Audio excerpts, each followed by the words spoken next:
morning. It's my honor and privilege to welcome you on a fantastic Tuesday to this BW People Randstad Leadership Dialogues.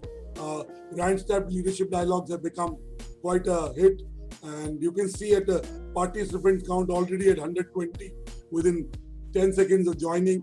So clearly people look forward to the Randstad Leadership Dialogues. Today we are talking reimagining work, workplace and workforce. They all are interrelated. If work has changed, workplaces will, and if workplaces have, then workforces need to. We have an exciting panel of leaders from various walks joining us. Let me call in Ms. Mankiran Chowhan, Managing Director, Indian Subcontinent for SAP Concur. Mankiran, thank you for joining us. Let me welcome Paul Dupuis, who is the MD and CEO of Randstad India, and he's the author of a best-selling book called The E5 Moment. Paul, welcome.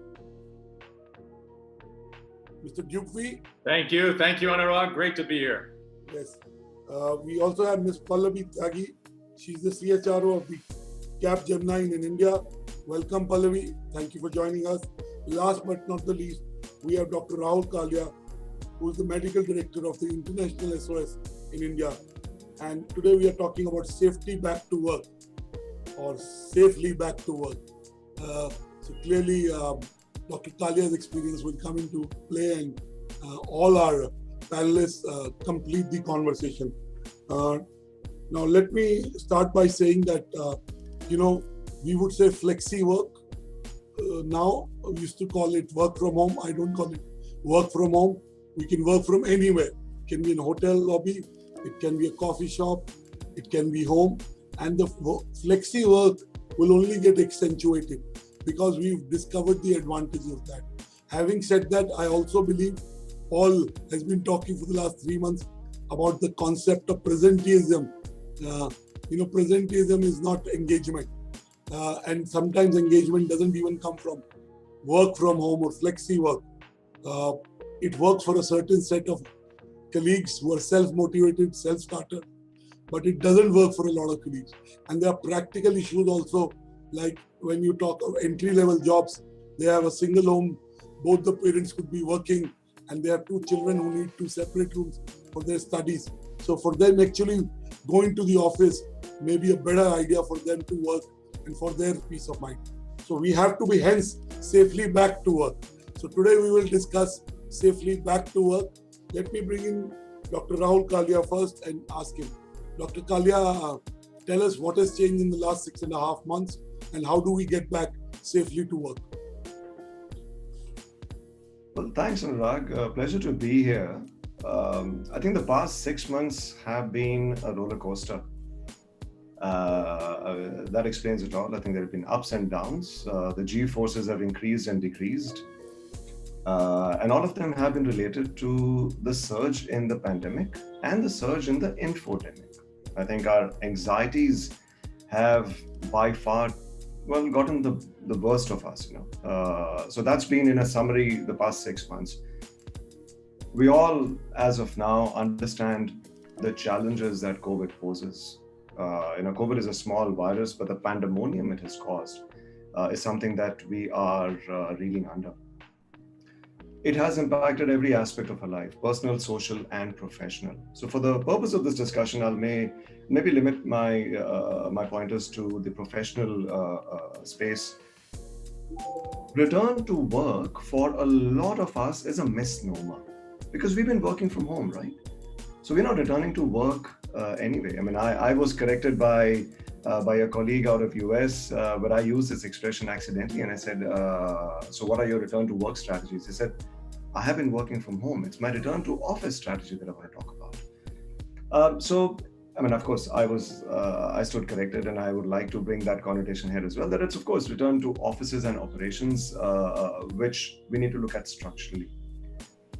Now, the many influences, India currently is not in a good shape, predominantly because the pandemic is raging faster than ever. And while the cases are increasing in the community, a lot of industries are compelled and feel compelled to bring people to work. And that's why that is work in offices, that is out of their homes and so on and so forth. So this combination is not the ideal combination. However, India is not the only country facing it. We are seeing the second wave come up in Europe, which is, of course, as damaging, if not more, as the first wave was in terms of its disruptions. Return to operations or return to offices, it's got to be a structured approach. We ask us the three questions when we talk about return to operations. We said, why do we want to come back? When do we want to come back? And how do we want to come back? Now, given the current scenario, the medium-term future, we don't know what the long-term has in store. A lot of predictions have been made, but I wouldn't want to go to the long-term, which is maybe 3 to 5 years hence. The medium-term, let's look at the next 24 months. We will have a variable population working from home and from offices. So this percentage will shift depending upon which part of the country our colleagues are in, our offices are in, and what is the risk there. And hence, the return to operations strategy has to embrace this skew or this evolving percentage of work from home and work from offices. However, the return to operations has to be very well thought out. Why is an industrial, so to say, question? That is an organizational question. It pertains to the risk appetite that organizations have. The only people who can answer this question is, of course, organizations with the help of experts. A lot of companies on one end of the scale are saying, oh, we're not coming back to offices till about June 2021. We've seen those declarations being made in the public. And that's fine because their businesses are not impacted, because virtual working does not impact their businesses. On the other hand, we have the manufacturing sector, we have the services industry, where you cannot do regular routine business without being in offices. Okay, so the two ends of the scale, organizations have to find the middle path. And that's where the answer to the question why is very subjective to a particular industry vertical, and within that, to a particular organization basis their exposure. If the decision is made, of course, to bring a certain percentage of people back in offices, then comes the question, why? How? I'm shifting to the last question, because how we want to bring them back to work is the nuts and bolts of things. All responsible organizations already have a plan in place. It's been a while and we've all learned from each other, we've taken experts' helps and we've designed a plan. What is important today is to make sure that those various modules of return to operations in the how element, the nuts and bolts of things, disinfection, sanitization, screening, testing and all that. So all those fancy things have to be kept updated because the pandemic and the nature of the virus is evolving. Well, the nature is the same. Our understanding of the virus's nature is evolving. With the vaccines being at a particular time frame and so on and so forth. So the how element comes there, which is the nuts and bolts of things. An act of will can get you started, but it's a maintenance that is important. Now, the last question, which is actually the most pertinent one, is when do you pull that trigger? When do you start coming to operations and when do you scale up the mobilization plan? Now, that is a very difficult question to answer at this stage, because if you look at India is growing at a very rapid pace. And for India to peak in terms of the first wave and then drop, it's going to be multiple months. But if you look at individual cities and states, the trends are variable. So one must look at India as many countries within a country, and that will help put a method to this madness as well, at least helping you answer the question when. The flexibility in your plans will need, of course, to be visible. Thank you, Dr. Kalia. These are your opening comments. We'll come back to you with questions, specific questions. But at this point, let me bring in Paul. Paul, your opening comments on how do you get safely back to work? And again, to qualify, physically safely back to work. We are at work virtually, but how do we get back to work physically? How do we go to our offices physically? So let me say that. Let me tell you that early morning we have 213 attendees on Zoom and on our Facebook page and Twitter handles. So there must be about 1,000 people, could be more. So just want to let you know. So clearly what you say matters. All. Thank you, Anurag, and thank you everyone for joining us today, our fellow panelists and everyone who's on this webinar today in partnership with Business World and Randstad, the Randstad Leadership Dialogues. It's a very important topic that we're digging into today. I'll keep my opening comments brief, and we can follow up with some questions later. I would just look back for a moment. When I arrived back to Bangalore, here in Bangalore from Delhi, March 15th, certainly had no idea that we were about to go into complete lockdown mode. Randstad, with 75 offices across the country, went from business as usual to business as unusual. In 2 days, 48 hours, every single employee across the four corners of the country, from Guwahati all the way down to Kochi, were at home. And our first response was to ensure that people were safe.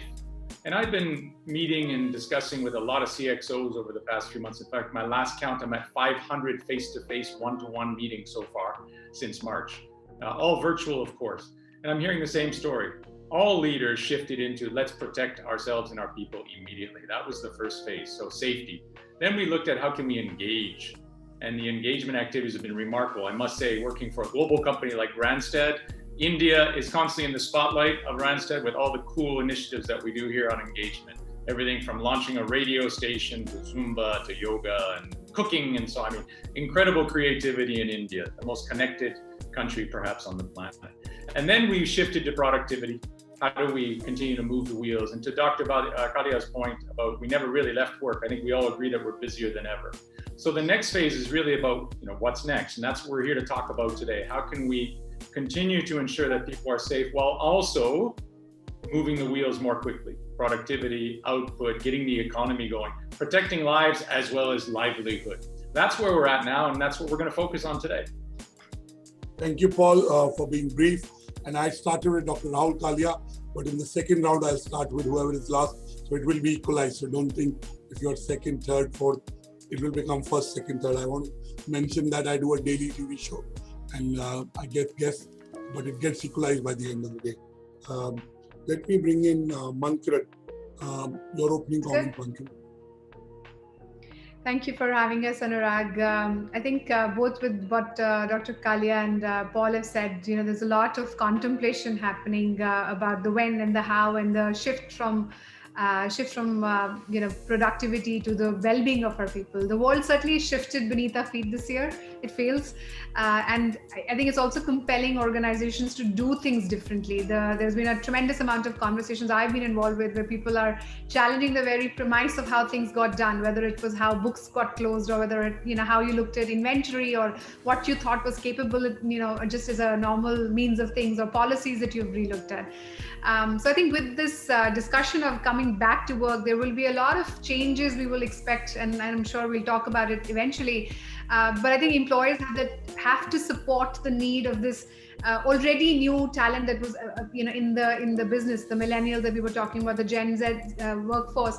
And I think we need to be mindful of the freedom effect that they will be coming in with expectations, the freedom to work from anywhere, or the freedom to thrive or work faster or go anywhere, and how technology and how our organization policies, etc., are in support of getting ready for that environment. Thank you, Mankiran.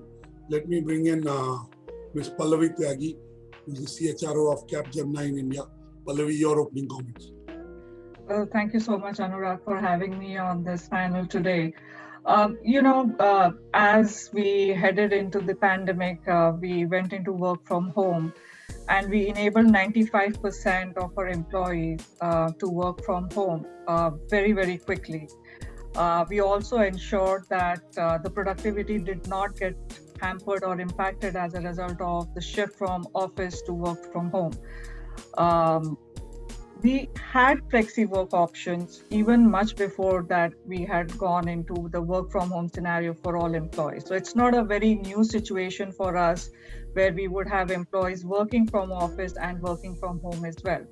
As an organization, we are working on a long-term strategy to look at, given all safety protocols and guidelines followed, as prescribed by the government, followed by WHO, etc., is when we will look at our employees coming back to office. But right now, we're in the planning stage. Thank you so much, Pallavi. You were really brief. So let me only say that when you were doing work from home, flexi home policy, that was a choice. Now you have a compulsion. So that's the only nuanced difference. Let me start by asking you, follow-up. Now, employer branding has been very critical. Do you think safety will become an important part of that employer branding? So, sure. So as you rightly said, employer branding is important, right? And as part of that, safety has become and will become more important. Safety for our organization has always been primary requirement, even as I said, when we were working in office and now work from home. If we look at employer branding, it actually impacts the entire spectrum of an employee life cycle in the organization. It also impacts the potential employees who want to join us in future. So one cannot really ignore employer branding, especially in times like these, right? So there have been considerable time spent on building an employer brand. And as we will go along, it will just help create a more differentiation in the market if there is given more focus around it. I think safety is also about trust. It's do the employees trust you as an organization? And trust is a very, very important element of leading effectively in an environment that we are in today. So it requires encouraging a mindset and a culture of carrying on tasks, as an example, with just minimal supervision. And hence it becomes extremely important to look at safety, as you rightly said, as an element of employer branding itself. And Pallavi, if I may ask, emotional safety has been always big, psychological safety for employees. Tell us, what have you done? Give us some moments of truth at Capgemini in the last few days, weeks. And when do you see a substantial part of your workforce returning back safely to work in a physical way? Right. So, we have introduced recently, and by recently, I mean a couple of weeks ago only, one pillar as part of our diversity and inclusion. And we call that as happiness and well-being. So while safety and well-being was always an important part of our culture, of our DNA, we have introduced what we are calling it as happiness and well-being for our employees. And just as Paul mentioned, we have daily guided sessions with experts, with doctors on health-related topics, ergonomics. But as part of the happiness stream, we have also instituted a laughter club. We do daily meditation sessions wherein we've had more than 10,000 employees who have participated in this stream. What we also did in order to ensure the well-being for our employees, while we do have our employee assistance partner, we also have, enhanced our medical insurance. We signed up with Portia for a 10-day health package where it's a home care medical facility provided to our employees and their dependents. So there's a lot of work which has been done around well-being, and we continue to focus around it. When it comes to physically coming back to the employees, as I said, we are working on the plan right now, and we will look at the timelines accordingly, and we will follow what the government guidelines are and ensuring full safety for our employees. We are also redesigning our offices as we in order. Okay, thank you, Pallavi, for sharing those best practices. Paul, let me come to you. You recently launched the Safely Back to Work Best Practices Handbook. Tell us a bit from the handbook. It's literally a playbook for being safely at work physically. And tell us, how can this handbook add value to fast track that back to work safely movement, so to say? Right. Office is not just an office where you work. It's right. a social connection. Right. It is about getting away from home for some people. Yeah. It is about making human relationships more meaningful. And some people, collaborate internally and externally. So for them, the office space in a physical way becomes important. So give us your inputs, Paul. Thank you, Anurag. Well, I'm very proud to to say that we launched this handbook, which is entitled Safely Back to Work. And I would take a note of Dr. Kalia's comment and say, safely back to the workplace, wherever that place is. Maybe we should add place at the end of safely back to work. I would agree, because we work from anywhere now. Let me just tell you a little bit about how it began. Randstad, as a company that is covering 39 countries, we have about 92% of the global GDP within our reach in the markets where we operate. And in India alone, we put 60,000 people to work every day. So this is a very important responsibility. Safety is at the center of everything we do. A safe environment, of course, and an environment where our employees are cared for. Now, this crisis began, as we know, in China, and that's one of the countries where we have a large presence, like many multinationals. Then it started to move from country to country, as we all know, as it happened. In a strange way, India has the benefit of being later on the curve, or we had the benefit. And that gave us the opportunity to learn from other countries, and we did that. So what happened was in April, as the crisis started to loom and the COVID was spreading through Europe, an idea was born with Randstad and McKinsey. The idea was to come up with safely back to work protocols for the world. And who better to do that than someone who employs hundreds of thousands of people every single day and puts them to work across all industries, across countries. So we actually came together with Adecco and Manpower. So the top 3 staffing and recruiting companies in the world. This is an unprecedented effort. If you think about your top 2 direct competitors that you go toe to toe with every day, we actually checked our competitive spirit at the door, and we said, let's come together shoulder to shoulder to help the world get back to work. It's really a remarkable effort. And again, with McKinsey's support pro bono, we started to develop these protocols based on best practices across borders. And we launched these handbooks in different countries. India was then in progress, and we brought in a company called GI Group as well to support us. We've since had sector bodies like NASSCOM and OP and others come and support us on this journey. Now, the best practices, the protocols that are in this handbook, cover all of the major industries in India. And I won't list them all up, there's 7, but you can imagine they're all the key industries that we all operate in. From manufacturing right over to frontline retail, fast-moving consumer goods. And certainly there are the nuts and bolts of protocols on the how-to. We know the why, lives and livelihood. The why is crystal clear. The how. So we have a very useful handbook that has takeaways, posters, and so on that can be used for organizations to help people get back to work. We also talk a lot about the mental health piece, the emotional health piece, which is equally important, as we've all discovered. And at Randstad as well, we've taken on a partner called Your Dose, which is an EAP organization, and they've been wonderful. We have since extended that service to our 60,000 contingent workers for Randstad. Something I think we're the first in the world to do that within the world of Randstad. So coming back to the handbook, this has been received very well from sector bodies, from government here in India, and also from companies who are looking for that trigger moment, as the doctor mentioned, of when to allow people to come back to the workplace.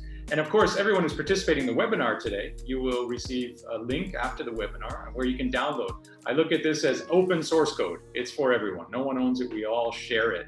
And so by all means, please leverage this. It's been created for India based on global best practices. And so, safely back to work is really about 2 things. It's about the physical safety, but it's also about the emotional and mental safety. And Anurag, what we've discovered in all of our surveys in India and beyond is most people are afraid to go back to the office. There's still a high fear factor. Now that may come down over time. If I look at the Netherlands, where our world headquarters is, certainly the fear factor has come down comparatively to India. In China, it's also come down from being extremely high, where 90% of people didn't want to come to the office, and now it's coming down to 70 to 60 to 50. In India, we are still quite high, and we're seeing most studies are showing that in most organizations, 70 to 80% of people don't want to come back to the office. And one conclusion from the handbook is we can create safe spaces in our offices. We can ensure they are clean zones and safe zones. But what we can't control is what happens between point A and point B. And that's where the biggest concern is. In other words, when someone walks out of their home and travels to the office, whether they're taking the metros and taxis and so on. And so some of our recommendations in the handbook is how do we handle the A to B portion of this story, not only the workplace. And so that's in a nutshell what the handbook is all about. And I look forward to sharing it with everyone on this. Paul, I don't want to be contrarian for the sake of being contrarian. but do we really need an office space?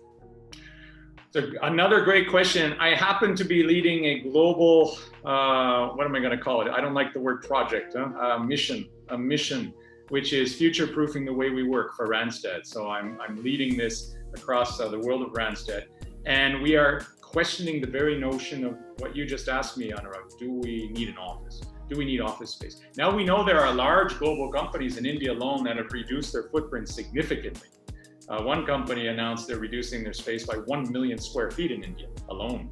Now, that's a bold decision. The assumption then is that the office no longer becomes as important as it was before COVID. What we do know is we're moving towards a hybrid way of working. Working from anywhere, working from home, working from remote will become more and more normal and accepted.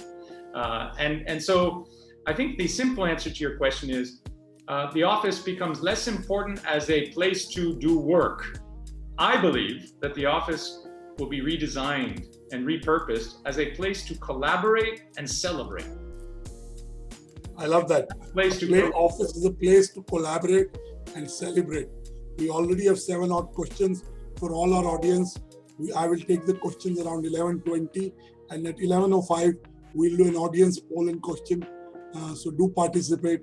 We have about 238 on the Zoom, which after 7 months of Zoom fatigue is very good. I keep saying we moved from gloom to doom to Zoom. So, and we have our Facebook page again. So about 1,200 audience. So that's a huge audience. Clearly there is interest in the topic that we're discussing and the quality of the panelists. Mankiran, let me come to you. Now you heard Paul, you heard Pallavi, you heard Dr. Kalia's opening comments. What is your personal, you lead a very large organization. What is your personal vision of a future work environment? So I think, everything that Paul's spoken is true, and I'm sure we could debate on either sides on relevance, but I like the idea of collaboration and celebration. But let me talk about this with a story. Let me start this future work environment with a little bit of a story. If you remember back in February of 2014, the London Underground system went on a strike. And this was a massive system that has 4 million trips every day. And when the strike hit, lots of Londoners had to figure out a different way to get to it, right? It was absolute chaos. And after the strike ended and the dust had really settled, the Transit Authority looked at the data, and what they found was really astonishing, that thousands of people had found new ways of how to get to work. And they never went back to their old commute, right? So in that chaos, they actually discovered that there was a better way. And thanks to the strike, Londoners figured out how to spend 22,000 fewer hours sitting on a train. And the commute got more efficient, and that stayed that way, and they never went back. So it became the new normal for that commuters, right? And I think there's a very powerful message in that story is about that for us, COVID-19 is that event. And it's not about getting back to where we were, but it's about getting back to what will be different, and it's about creating something that's better. So, that would be my quick, answer to that question, Anurag. Let me ask you another follow-up. How are you gathering feedback from your employees? And there is a very, very good quality of questions coming.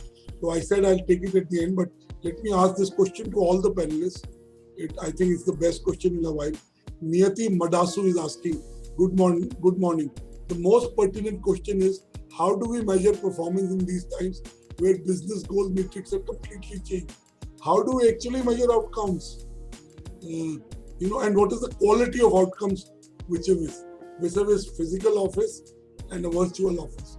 Mankiran?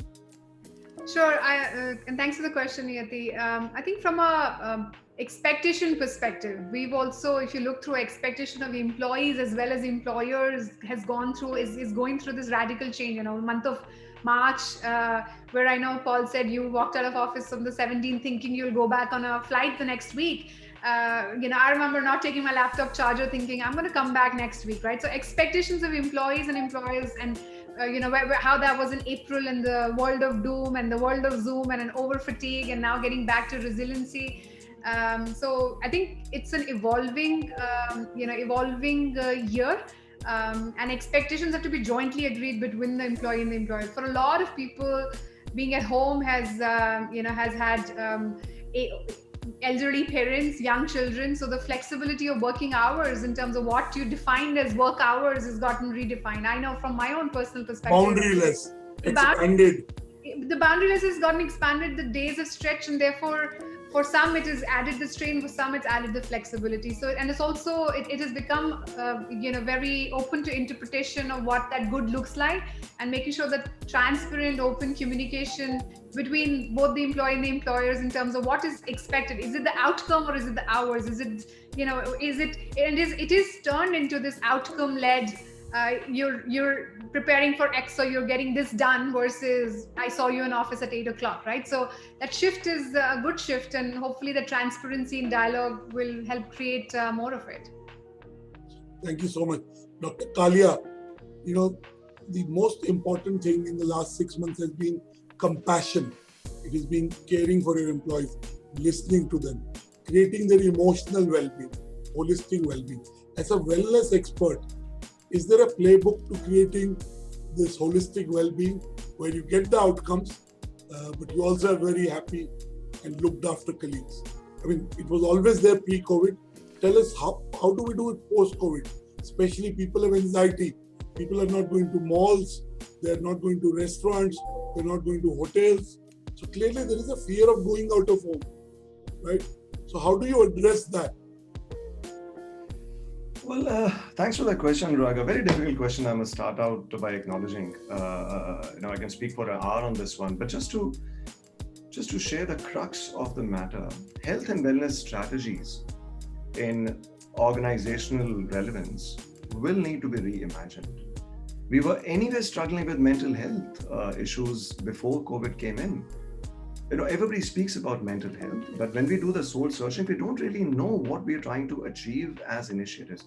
A lot of great initiatives and work is being done by almost every organization and the mental health industry. However, when you start measuring the outcomes, and this question is actually very good because you're talking about outcomes and not just process, right? Now, every initiative has two measuring yardsticks, either a process-based metric or an outcome-based metric. And I put it in the context of a health and wellness, so to say, vision and initiative. A process-based metric would be to capture how many people came for a very good session. Could be on a psychological resilience webinar done by a leading expert in the world. How many people came to that session is a process-based metric. We've been tracking that for an eternity. And we are measuring our success and of engagement basis the number of people who joined. But how many truly benefited from that session? How many had a happiness index go up? How many were deferred a depression? How many had a measured increase in productivity? See, these are the gray zones, and these are within the scientific parlance unmeasurable, or have been unmeasurable so far.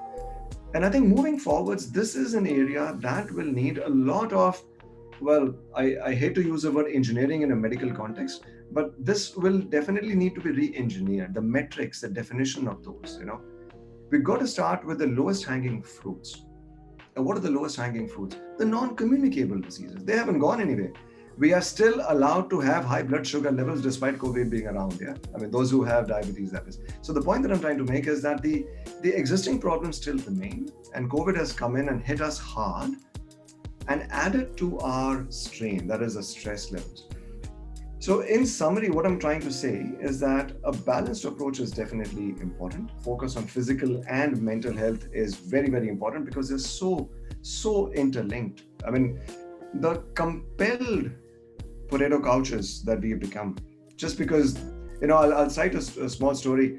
Right in the beginning of the lockdown, one of my colleagues went out for a run only to be chased by a cop with a stick so that he's pushed back into his building. Guess what? This guy has gained 7 kgs ever since. Now, the point of the matter is that we've been compelled to be physically, sedentary and mentally burn out. So that's the balance we got to strike. Strategies have to look at that. But you used a very important word, right up the front, the compassion.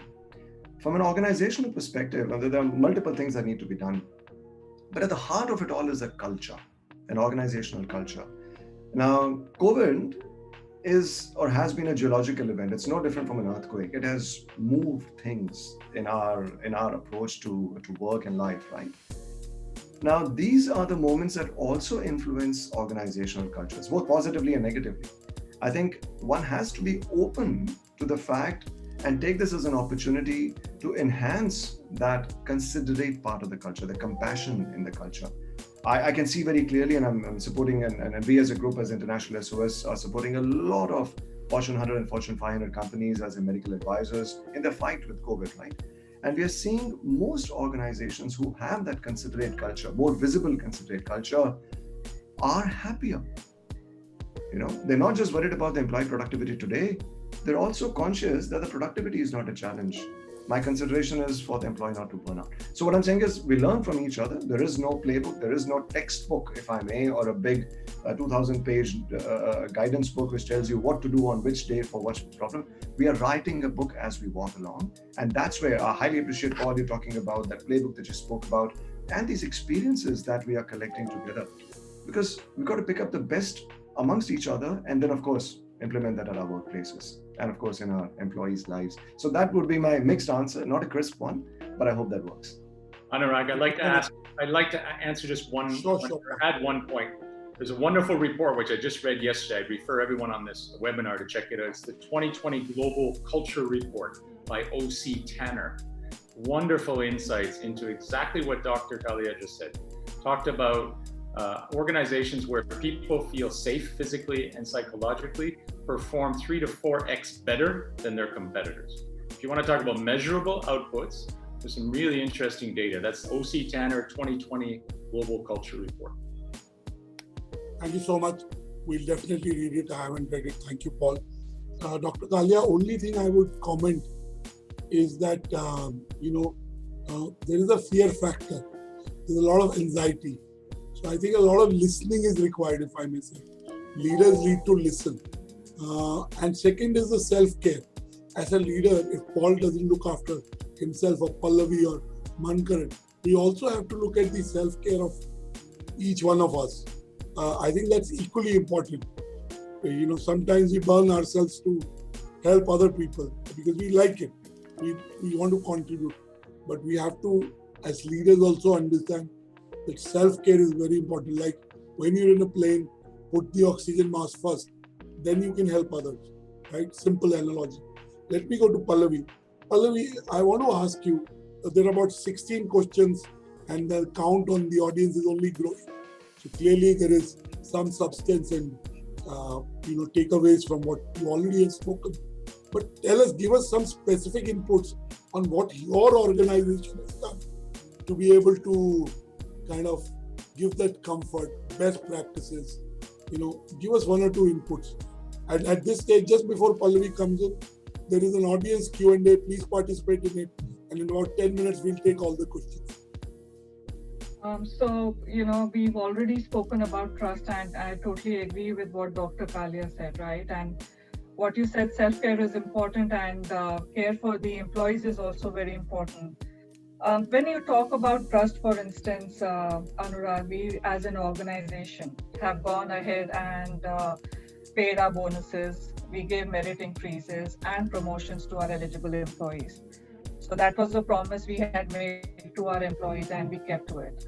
We've enabled many policies, whether engagement, work that already Paul spoke about. We also went ahead and we started looking at, for instance, development. So we looked at eligibility criteria for mobility, for instance, for our employees. And we went ahead and changed that mobility policy internally to, increase transversal mobility across roles for our employees. Like all other organizations, I'm sure they've done that. We introduced an all digital learning platform. And today we have more than 69,000 employees who are using the curated courses that we have from Harvard, Coursera, etc. So there's a lot that we have done as an organization to ensure not only engagement, well-being and health, happiness, but also making sure that we are focusing on development of our employees. If we look at our engagement scores, it's been the highest ever in the last 1 year. So that speaks for itself to say, that we are truly taking care of our employees. Thank you. Mankiran, what are you doing at SAP Concur to be able to practice what you preach? Sure.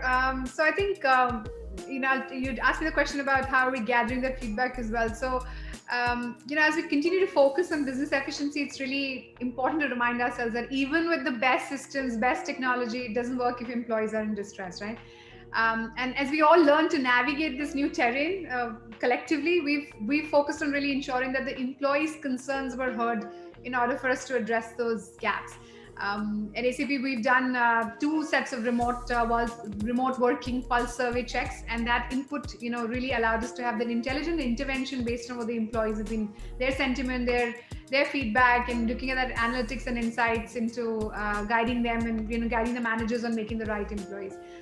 So I know Pallavi's spoken about it, and I've heard so many from my experience of talking to so many people. We're hearing about the daily meditation yoga and training programs and medical insurance for home care. And one thing I really enjoy is the wellbeing holiday, and everybody in the organization taking that holiday, which is outside, of course, the future ready infrastructure policies and employee assistance programs. So I think all of that has been fairly well adopted.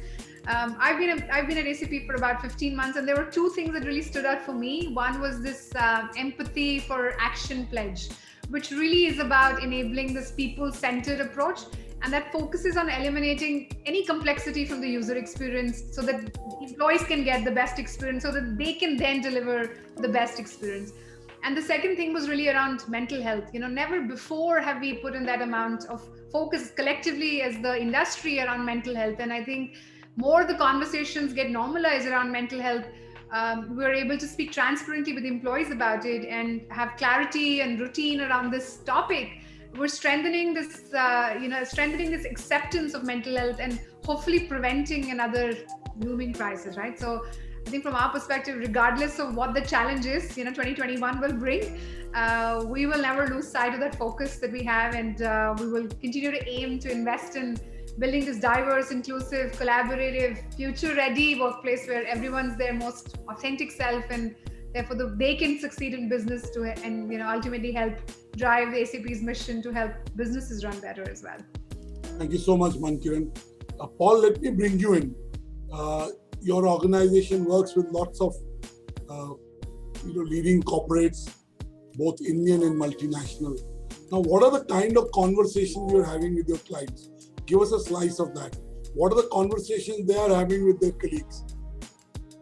So it really is broken down into 3 phases, Anurag. As I said earlier, when I spoke to our clients, and we have more than 2,000 companies we work with in India right now actively, and I met with many CEOs and CHROs, CXOs, and so on. In March, April, it was all about safety. It was all about, let's close our doors and make sure our people are safe. Then the question marks, how long will this last? Well, then we know what happened. No? And by the way, the modeling was telling us that this would peak in India sometime in mid-May. Then that was extended to mid-June, and then mid-July. Latest we heard from the Ministry of Health, and Protiviti has done a modeling saying mid-November, and I'm sure Dr. Kalia has thoughts on this. The modeling is never going to be completely accurate because we still don't completely understand the virus and how it's spreading right now, particularly in India.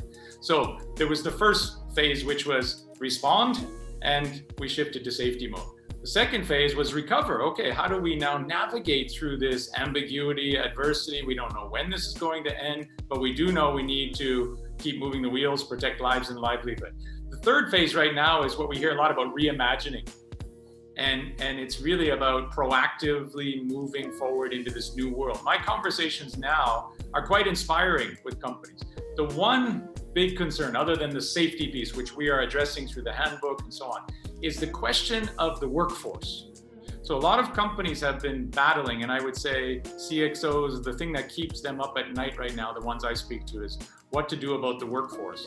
If we continue to face these challenges of the economy slowing or not regaining the momentum we had coming into 2020, then what do we do with our workforce? How do we handle it? Some companies reacted quickly, swiftly, and cut some of their workforce. What we're advising companies to do is do exactly the opposite. Protect your people, but rethink your workforce planning strategy. And this is where, and I just want to put on another hat for a moment, Anurag. While I'm CEO of Randstad, I'm also an executive board member of the India Staffing Federation, representing the more than 1.3 million contingent workers in the formal economy in India. And for a long time, temporary workers were the unprotected workforce, and we're working hard to make the unprotected protected.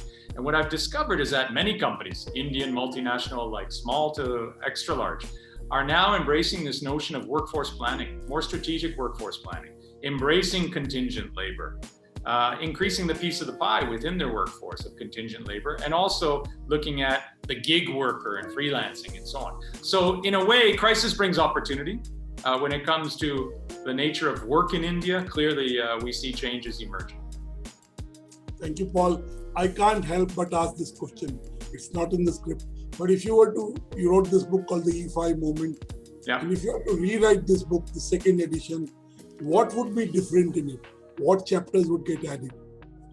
Well, the 5 E's would stay the same, Anurag. I've been through lots of crises. I've been in, I was in Japan for 25 years. I had been through 2 massive earthquakes, including the tsunami and the nuclear meltdown.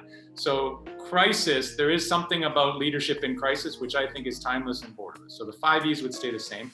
But I would have included these learnings that we've had over the past 6 months from this crisis, which is, again, is unprecedented. I would have included anecdotes and stories and some of the inspiring experiences that I've had from this. And I probably will do that in a future edited version. Okay. Before I bring in audience questions, there is an audience poll. Tanvi Raghav, if you can just put the question on the, so the first question, the main poll question is, what challenges does your organization face to safely getting back to work? Employee safety, employee productivity, employee mental health and well-being, or employee trust? Please poll. I'd recommend all of our 238 logged in participants and other people watching this broadcast, please poll. It will help us in assessing what's in your mind and what are the challenges you're facing.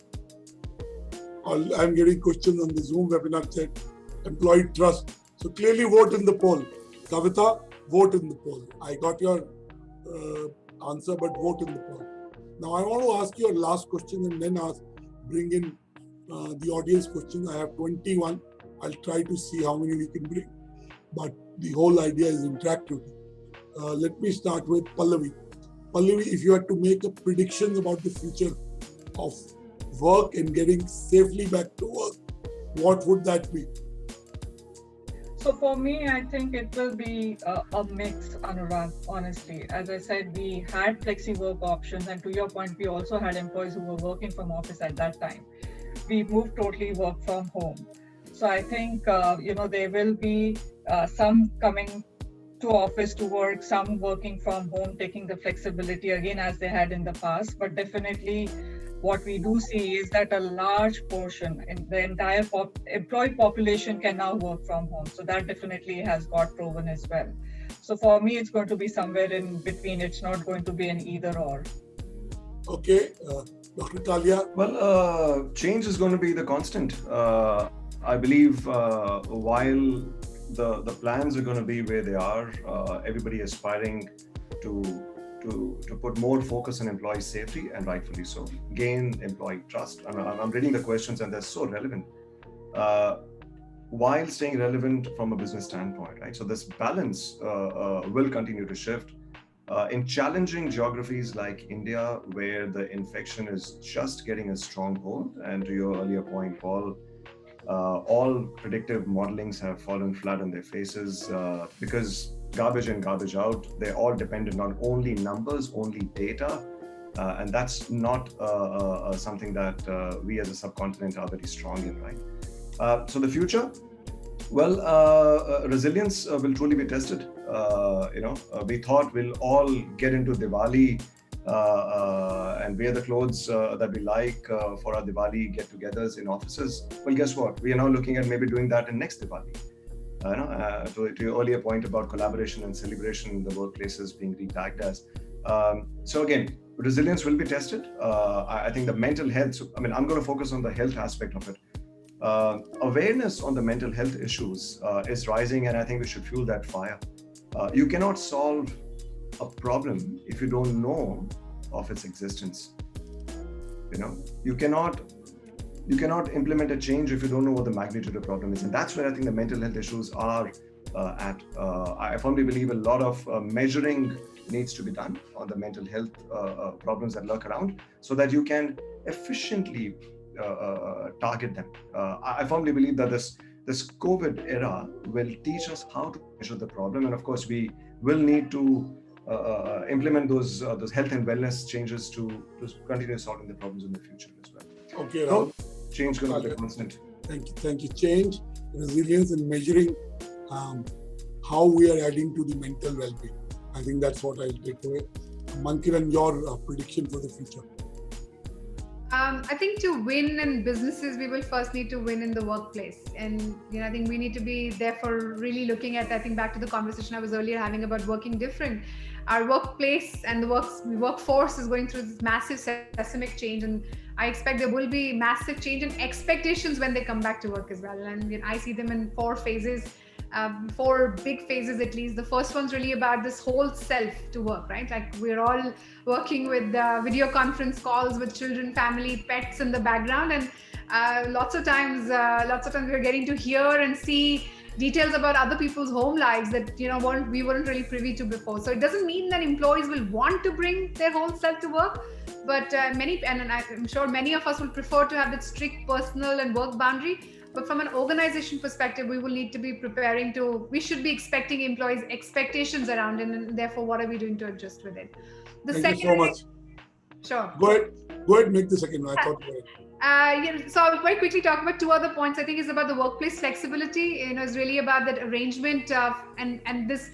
We've all gone through this emotionally charged experience, so that will really alter that expectation for employees as well. And therefore, as organizations, we need to be anticipating what the workers will be expecting when they come back from a policy or infrastructure. I think third's really about technology and the role of technology. Where expectations of a very fully charged, always on mode. Whether think about cashless payment or e-wallets and how that integrates with our work life. And I think finally it's about this point we spoke about collaboration and celebration. One of the very unifying things about COVID is that all of us have gone in the same, we're in the same crisis together. So this experience will change employees' expectations about what they want to achieve when they're in that collaboration space as well. So from an employer perspective, I think that's going to be an important area for us to consider as well. Thank you, Mankiran. Paul, I want to get you to have the final word. But before I do that, let me announce the results of the poll. You saw it briefly on the screen, but 52% have voted for employee safety, 52%. So that's on mind. It's not that's why you have such a high. Second, 27% have voted for employee mental health and well-being. So clearly, these 2 are on, top of mind. We need to address these. We need to incorporate. Paul, your final comments and your prediction for the future before we take audience questions. Yeah, I echo the point about resilience. We've all developed a new sense of resilience over the past few months, and agility. These are 2 competencies that will become more and more important for all of us. We need to find a way to measure them. But I would say that, if you look back, at least I can say growing up as a leader, I heard a lot about IQ as an indicator of potential success. And then this new thing came in called EQ, which was also an indicator. We realized it wasn't only about intelligence, but it was the ability to connect with people. But I believe the next one is coming right now, compassion quotient, CQ. The compassion quotient was something that many of us as leaders have ignored. And I would say that in this crisis and beyond, the leaders who will lead high-performing teams, the organizations that will continue to thrive through crisis and beyond are the organizations that take care of their people. So I believe that we're going to be talking more and more about compassion for action, and organizations that have a high compassion quotient will do well through the crisis and beyond. So that's something I'm very interested in learning myself as a leader, a new muscle to build. Thank you so much. Let me take in these questions and anyone can respond. Let me take this very important question from Geeta Sasitran. She says, return to office can be as distressing as the pandemic itself. Since we have families, children, elderly members with comorbid conditions. Shouldn't companies give the employees to choose the option to return to work? Shouldn't leaders take this into consideration to relieve the angst of the employee? Beautiful question. Anurag, if I could take a shot, and I'm sure other panelists can fill in. I think certainly, absolutely, this is, I don't think from where we're looking, there is going to be a definite timeline where everyone will be expected to report back to duty, per se. Look at the organizations that have already opened up. I think they've already taken that approach. And even if you think about organizations, there is going to be there are many levels at where it probably needs to be addressed. One, from a regulatory perspective, it might differ from a state to from an area, whether from a regulatory perspective, just what the law says. Then it might be just from an organization perspective of the ability, the readiness, like you said, infrastructure. Some people have taken long-term, options according to it. And then I think finally it will be personal. So it will be a triangulated view as companies plan to return to work. But for employers, they need to be able to have the contingency planning, have the agility and resiliency built into the model so that we're providing a workforce. I think we're neglecting that a lot of people don't have the right infrastructure or live in shared apartments and need to come to work to be able to productively work as well. So I think it will be a combination of those three things as I see it that will drive this pace of when people will come back to work or the flexibility with which they will come back. Okay, related question Meenakshi Dabral is basically asking, will there be even more flexibility as, will you allow employees to choose to work from home? I mean, even when a lot of workforce has started to get back to office physically, will you allow, should leaders allow people to work from home, to look after their young children or somebody who's ailing? Pallavi, I take this to you. So thank you, Anurag. I've spoken about it before. We had flexi work options even before the pandemic came in, and we saw a good uptake on work from home. Which also we have had policies and we've had infrastructure in place in order to support that requirement. More so even now, as I said, since our employee base is working from home, for sure that flexibility will be given more and more, for sure, no questions about it. Okay, Sonia Sani is asking a question to Paul, specifically to Paul. What are your thoughts on full-time employees giving away to gig workers, and how this will become a very important attribute for building an employer brand? Well, there was two questions in there, isn't there? First of all, pre-COVID, I would have given the same answer when it comes to contingent labor and gig and so on. I'm a big believer that every organization needs to embrace various forms of work. And that's part of diversity, by the way, when we talk about diverse working workforce and work population, because that brings different perspectives, right? We also know that people have different stages in their lives where perhaps a gig or a temporary contract is more appropriate than a core full-time contract as well. What I do see, and we already see it, I can certainly comment on the data in Randstad in India. We have grown, our temporary contractual and gig business has grown steadily through this crisis. So that's an interesting observation, that indeed companies have realized that temporary and contractual and gig labor also provides the opportunity, the flexibility to upscale and downscale where necessary, while also protecting the business, the performance and the output. So I only see that increasing. The awareness is certainly on top of mind now for most of the CXOs I talk to. I think a lot of companies, more traditional companies, where again, it was all about presenteeism. Again, the world that many of us grew up in, right? Where you report to an office and you report on time and you're physically there. Well, those companies have had to make an extreme adjustment and shift to this new world, the more traditional companies. But I'm quite amazed at many companies that have gone from being very traditional and very analog to embracing tech, what we would say at Randstad, tech for touch. So I see that transition happening before my eyes right now here in India. Okay. Dr. Kalia, let me take this question to you.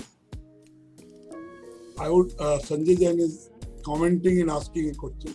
I would like again to request an insight about how do we address safety and well-being in manufacturing sector, whereas you and Paul rightly said right up front, being physically present is an essential. So, you can give flexibility everywhere. But we're in manufacturing, if you've been not replaced by robots and have a job, how do you actually show up and make sure that you deal with all the anxiety? Well, that's a great question, and I think that's the reality of our industries. While IT companies, most of them, and others who can afford working, will innovate alternative means of staying relevant. Manufacturing sector itself will either pivot or perish. That's the expression that we see. The answer to the question, how do we get safely back to work, is going to be very relevant for the manufacturing industry. The principles of the various modules of return to operation will remain the same, but the application will change from one manufacturing unit to another, from one, for example, automotive will not do exactly what FMCG does. Why? Because the engagement, the indulgence of the human element will be variable, and hence these customizations to the return to operations protocols will definitely need to be considered by them. A point that so again, before I go there, the answer to the question when is irrelevant for manufacturing sector, because guess what? Most of the manufacturing sector has been working through the pandemic. They never actually went back to offices. Of course, went back to homes, that is. The working percentage reduced and increased and depending upon the local government regulations. However, these are our colleagues in the manufacturing industry which continue to brave the storm. They also had many disruptions, and that's where the equation is, how do you manage risk from a doctor, from a very non-technical, I'm not a risk manager, but these are very humble thoughts. There are only two ways to manage risk, right? One is to take it away.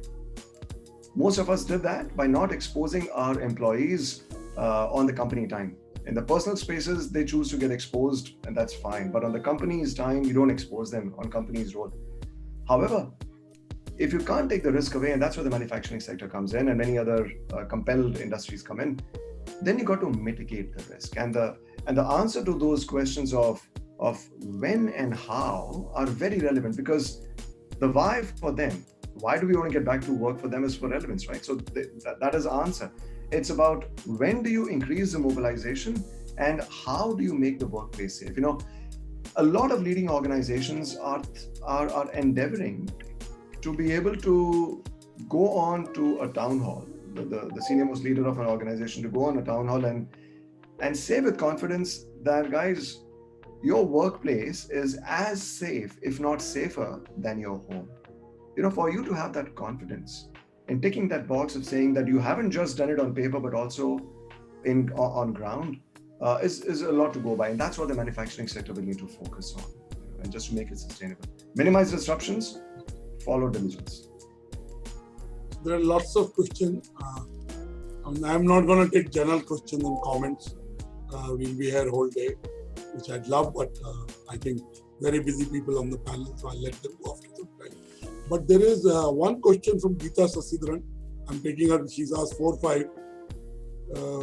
She's asked a very important question. She's saying, while we talk about all this, and even the leaders, CEOs, number of hours have gone up, but we are being called to work, do meetings at time which are off traditional office hours. What do you have to respond to that? Pallavi and Mankiran, she's saying, we are being called to work beyond 6, 7, 8 p.m. on Saturdays and Sundays. Mankiran, you can take the question, Sure, I think. I'll take the question. Good question, Geeta. And I think back to the point about working hours, given that we're all working from, given that we're all working from that home office, work hours certainly have stretched, right? But boundaries remain boundaries, and boundaries should always be maintained, from experience. And I think back in April, there was that feeling of everyone's just working from home. So you're anyways not working. So taking a call at 8 o'clock, is okay. But I think I would be surprised if that has continued very quickly. Through the month of April, the change to May, June, July that we saw was this reality adjustment that organizations also had. I know from our own team's feedback perspective, regardless of when people eat, we've put in 1 to 2 as as a no meeting slot, saying that not because people need that 1 hour for lunch, but a lot of people have had to cook with the lack of domestic help, etc. And Pallavi, I want to take the question to you. Yes. Kavita Mangalapalli is asking, we are exposed virtually as individuals more than ever, and there is a need for virtual protection and support. What do we do if an employee is being trolled and targeted? How to mitigate the risk and support employees? Cybersecurity is a very important issue, she's saying. How do you respond to that? In fact, cybersecurity is one of the most important areas, Anurag. And given the fact that we are now all virtual and digital, it becomes more and more so important. And we have we have very strict guidelines, and we look at it very closely. Individually, if an employee feels that they are being targeted, I mean, every organization has a grievance mechanism in some form or the other, right? And I would encourage this employee, whoever feels being targeted, to take on the grievance redressal mechanism, or even go to the human resources department. I mean, we are all aware of the fact that. I think, Pallavi, I can't see you here. Let me take this question to Paul. Paul, there's a question, and I modified the question a little bit. Is when you don't have a physical office, how do you sustain the culture or build the culture? Because that is going to be perhaps one of our biggest challenges moving forward. We just did a large intake of new grads into Randstad here. And just imagine being a new hire, a new grad, fresher coming into a company, very excited. And I sat down to have my welcoming town hall with this group of young folks. And I showed up in the attire I've been wearing every day to my internal meetings, which is a Randstad polo shirt, kind of casual actually. And they were all suited and booted, ready for business.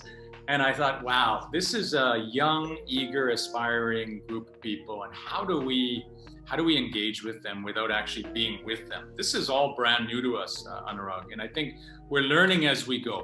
But one thing we know is that, back to the compassion quotient, the leader that connects, that touches the people, using technology now at least, will have a better opportunity to create that culture. I think the other thing is, I mentioned earlier about tech for touch. We need to look at technology as a way to build that connection, right?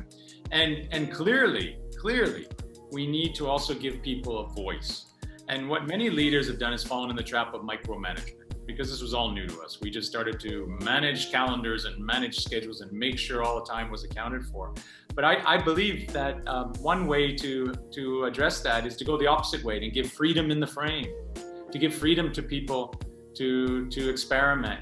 And ultimately, and I talk about this in my book, Anurag, about enabling, leader as enabler. I believe the leader of the future is all about enabling people to shine. Let them be their authentic self, as Mankiran had said. Let them be their true selves and let them shine. And ultimately, I think that's the way you build culture moving forward. It's no longer about the cool cafeteria at the office anymore. It's more about how we treat people. I want to close. There are lots of questions. Pallavi, there is another Pallavi Patwari asking you if Capgemini is recruiting. Yes, we are. We never stopped recruiting, and we've onboarded all our hires. So welcome. In case someone wants to apply for a role, we absolutely encourage that. And we've never stopped hiring. Thank you so much. At this point, let me tell all the audience, from our 248 peak, we are at 185. And of course, we have about 600 on the Facebook and the Twitter. So let me say that all your questions will be answered one-on-one.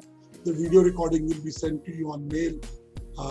But let me close this panel by getting the final view from each of the panelists. My question is that today, as I said, we have a compulsion. Tomorrow, hopefully very soon, we will have a choice. What is the balance and equilibrium for a safe workplace? I'll start with you, Pallavi, because you were the last when I started, and then I'll go down. So it will always be a hybrid model, right? Ensuring all safety guidelines, that has to be the topmost priority when looking at coming to office. Whenever that happens in the future, we don't know what that timeline will be. It will be a hybrid model, and safety will be of the utmost importance. That's what we believe in. Thank you so much. Mankiran, your final view? So I think in closing, I'd say that employers will need to support the needs of the workforce or risk being left behind. And that's going to be universal. And there's this quote from Jack Welch that I will say is that organizations' ability to learn and translate that learning into rapid action is what will be the ultimate competitive advantage. And that's, I think, our opportunity. And I know I've heard this 100 times in the last 2 months or 3 months, saying in every crisis there is an opportunity. The question is, are we going to be ready to seize it, as I see it? Dr. Rahul, Kalia? Well, we got to heed to the signs, not only what we see in the community on the raging pandemic, but also the perception. And I really like the expression compassion or compassion quotient that Paul, you mentioned. And that will need to be considered as well when we start inviting people to offices. So again, it's not just management of risk, but also its perception. And that's where I think the mental health equation comes in, both reactive and proactive. Just one last parting comment is 80% of our fight, especially considering what COVID is and how we fight it, is going to be behaviorally led. 20% is what we've spoken about. You do the how element or nuts and bolts, you set it up, you set up processes, you set up infrastructure, but then it's going to be people who use it, people who comply with the processes, and hence it's the behaviors that will need to be nudged. In our return to operations strategy, in our return or redefining new normal strategy, it's going to be the behavioral nudging that will need to be a very integral part of your organization's plans. All your final comments. I must say, I really enjoyed today's conversation. Before we went live today, we talked about takeaways and golden nuggets. I've got a few here myself. I've taken a few notes, so thank you to my fellow panelists. I hope our listeners today and viewers have also taken away something that's helpful. I come back to the original comment about the new world. It's interesting. Jim Collins in the book Good to Great talked about the Stockdale paradox, confronting the brutal facts, right? And it's about realizing that the COVID crisis will continue. COVID is unpredictable, there's ambiguity, there's adversity. Let's accept that, right? And by the way, the 5 stages of grief, if you remember those, the 5th one is acceptance. So we need to accept that we're in this situation right now, let's deal with it. And I'm a big believer, and this is a kind of a guiding principle I've carried with me through my life, and my parents taught me 2 things. 1, you can't control what happens outside, but you can control how you react and how you respond. So we have a wonderful opportunity to respond in a way which is taking us to the future. And the final advice that my dad always gave me in tough times was, son, this too shall pass. And I believe this too shall pass, and we will get through it together, and we learn together. And again, that's why we're here today. I just want to say, Anurag, I'm getting a lot of messages here from people who have already downloaded the handbook. So thank you so much for downloading it, and you're finding it useful. That's good to know. Please, by all means, download the handbook, use it. It's for all of us, and we're all on the same mission, and that is to help India return to work and to the workplace safely. Thank you so much. I've learned something as an entrepreneur. It's always, I'm learning something that I can implement, and it's given me thoughts that I can implement back in my organization. You can see the comments on the Zoom webinar chat, very good comments, and I do multiple sessions a day. So to have the quality and quantity of the audience that we have speaks volumes to the kind of panelists, and also the continued interest. Till 11:35, we had 240 people. So thank you, Meenakshi, Geeta, Sanjay Jain. Sanjay, Paul is saying, he's saying good things about you. Lakshman Kodu Papa. Some of these names are a little tough, but a lot of comments you can see. So thank you to the audience for being an engaged audience. There are 32 questions we have not been able to take all. Some were similar, so we kind of bunched it, but we try and answer them one-on-one. All the best. We wish you all luck in what you're doing. Stay safe. Get back to work in the way it works for you and your organization. But safety is more paramount, and not just in physical safety, emotional safety, psychological safety. And it comes from making sure sometimes the physical is secure, because that's the crisis we are dealing with. We wish you luck. and look forward to another BW partnership on Randstad Leadership Dialogues. Randstad Leadership Dialogues are to build a better consciousness of this new normal and help you stay compassionate and competitive. Sometimes the two words don't go together, compassion and competitiveness. But trust me, if you're compassionate, it will bring out the best in your people, and that will be an edge in your competitiveness. Thank you. Have a good day. Thank you, Mankiran. Thank you, Pallavi. Thank you, Dr. Kalia. And thank you, Paul, for being part of it. Thank you, my team at BW. Thank you, Rahul, Manju Lakshmi, Bhuvna, everyone at Randstad for making sure that we collaborate to deliver what we do. Thank you. Good afternoon.